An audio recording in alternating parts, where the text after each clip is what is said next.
Praise the lord. లేవియ కాండము 18వ అధ్యాయము. మరియు యెహోవా మోషేకు ఇలాగు సెలవిచ్చెను, నేను మీ దేవుడనైన యెహోవానని నీవు ఇశ్రాయేలీలతో చెప్పుము. మీరు నివసించిన ఐగుప్తు దేశాచారముల చొప్పున మీరు చేయకూడదు. నేను మిమ్మును రప్పించుచున్న కానాను దేశాచారముల చొప్పున మీరు చేయకూడదు.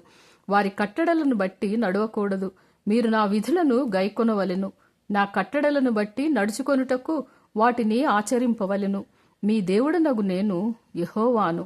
మీరు నా కట్టడలను నా విధులను ఆచరింపవలెను. వాటిని గైకొనువాడు వాటి వలన బ్రతుకును.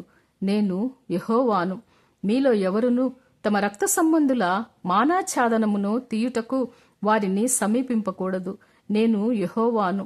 నీ తండ్రికి మానాఛాదనముగా ఉన్న నీ తల్లి మానాఛాదనమును తీయకూడదు. ఆమె నీ తల్లి. ఆమె మానాఛాదనమును తీయకూడదు. నీ తండ్రి భార్య మానాఛాదనమును తీయకూడదు. అది నీ తండ్రిదే. నీ సహోదరి మానాఛాదనమును అనగా ఇంటిలో పుట్టినదేమి, వెలుపట పుట్టినదేమి, నీ తండ్రి కుమార్తె యొక్క అయినను నీ తల్లి కుమార్తె యొక్క అయినను మానాఛాదనమును తీయకూడదు. నీ కుమారుని కుమార్తె మానాఛాదనమునైనను కుమార్తె కుమార్తె మానాఛాదనమునైనను తీయకూడదు. అది నీది. నీ తండ్రి వలన పుట్టిన నీ తండ్రి భార్య కుమార్తె నీ సహోదరి. ఆమె మానాఛాదనమును తీయకూడదు. నీ తండ్రి సహోదరి మానాఛాదనమును తీయకూడదు. ఆమె నీ తండ్రి రక్త సంబంధి. నీ తల్లి సహోదరి మానాఛాదనమును తీయకూడదు. ఆమె నీ తల్లి రక్త సంబంధి. నీ తండ్రి సహోదరిని మానాఛాదనమును తీయకూడదు అనగా అతని భార్యను సమీపింపకూడదు. ఆమె నీ పినతల్లి. నీ కోడలి మానాఛాదనమును తీయకూడదు. ఆమె నీ కుమారుని భార్య. ఆమె మానాఛాదనమును తీయకూడదు. నీ సహోదరి భార్య మానాఛాదనమును తీయకూడదు. అది నీ సహోదరుని మానము. ఒక స్త్రీ మానాఛాదనమును ఆమె కుమార్తె మానాఛాదనమును తీయకూడదు. ఆమె కుమారుని కుమార్తె మానాఛాదనమునైనను ఆమె కుమార్తె కుమార్తె మానాఛాదనమునైనను తీయుటకు వారిని చేర్చుకొనకూడదు. వారు ఆమె రక్త సంబంధులు. అది దుష్కాను ప్రవర్తన.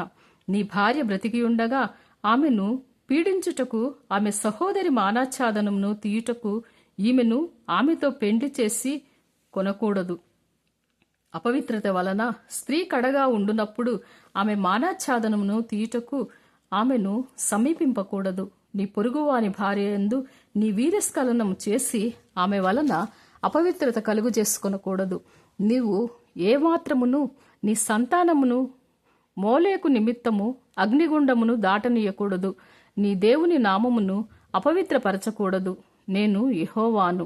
స్త్రీ శయనము వలె పురుష శయనము కూడదు. అది హేయము.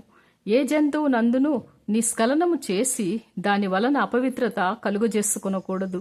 జంతువు స్త్రీని పొందునట్లు ఆమె దాని ఎదుట నిలువరాదు. అది విపరీతము. వీటిలో దేని వలనను అపవిత్రత కలుగు చేసుకొనకూడదు. నేను మీ ఎదుట నుండి వెళ్లగొట్టుచున్న జనములు వాటన్నిటి వలన అపవిత్రులైరి. ఆ దేశము అపవిత్రత కలది కనుక నేను దాని మీద దాని దోష శిక్షను మోపుచున్నాను. ఆ దేశమందు కాపురమున్న వారిని వెళ్లగ్రక్కి వేయుచున్నది. కాబట్టి ఆ దేశము మీకంటే ముందుగా ఉన్న ప్రజలను వెళ్లగ్రక్కి వేసిన ప్రకారము మీ అపవిత్రతను బట్టి మిమ్మల్ని వెళ్లగ్రక్కి వేయుకుండునట్లు మీరు అనగా స్వదేశీయే గాని మీలో నివసించు పరదేశీయే గాని ఈ హేయ క్రియలన్నింటిలో దేనిని చేయక ఈ నా కట్టడలను నా విధులను ఆచరింపవలెను. ఎవరు అట్టి హేయ క్రియలలో దేనినైనను చేయుదురో వారు ప్రజలలో నుండి కొట్టివేయబడుదురు. కాబట్టి మీకంటే ముందుగానున్నవారు అనుసరించిన ఆ హేయమైన ఆచారములలో దేనినైనను అనుసరించుట వలన అపవిత్రత కలుగు చేసుకొనకుండునట్లు నేను మీకు విధించిన విధి అనుసరించి నడుచుకొనవలెను. నేను మీ దేవుడనైన యెహోవాను. God bless you.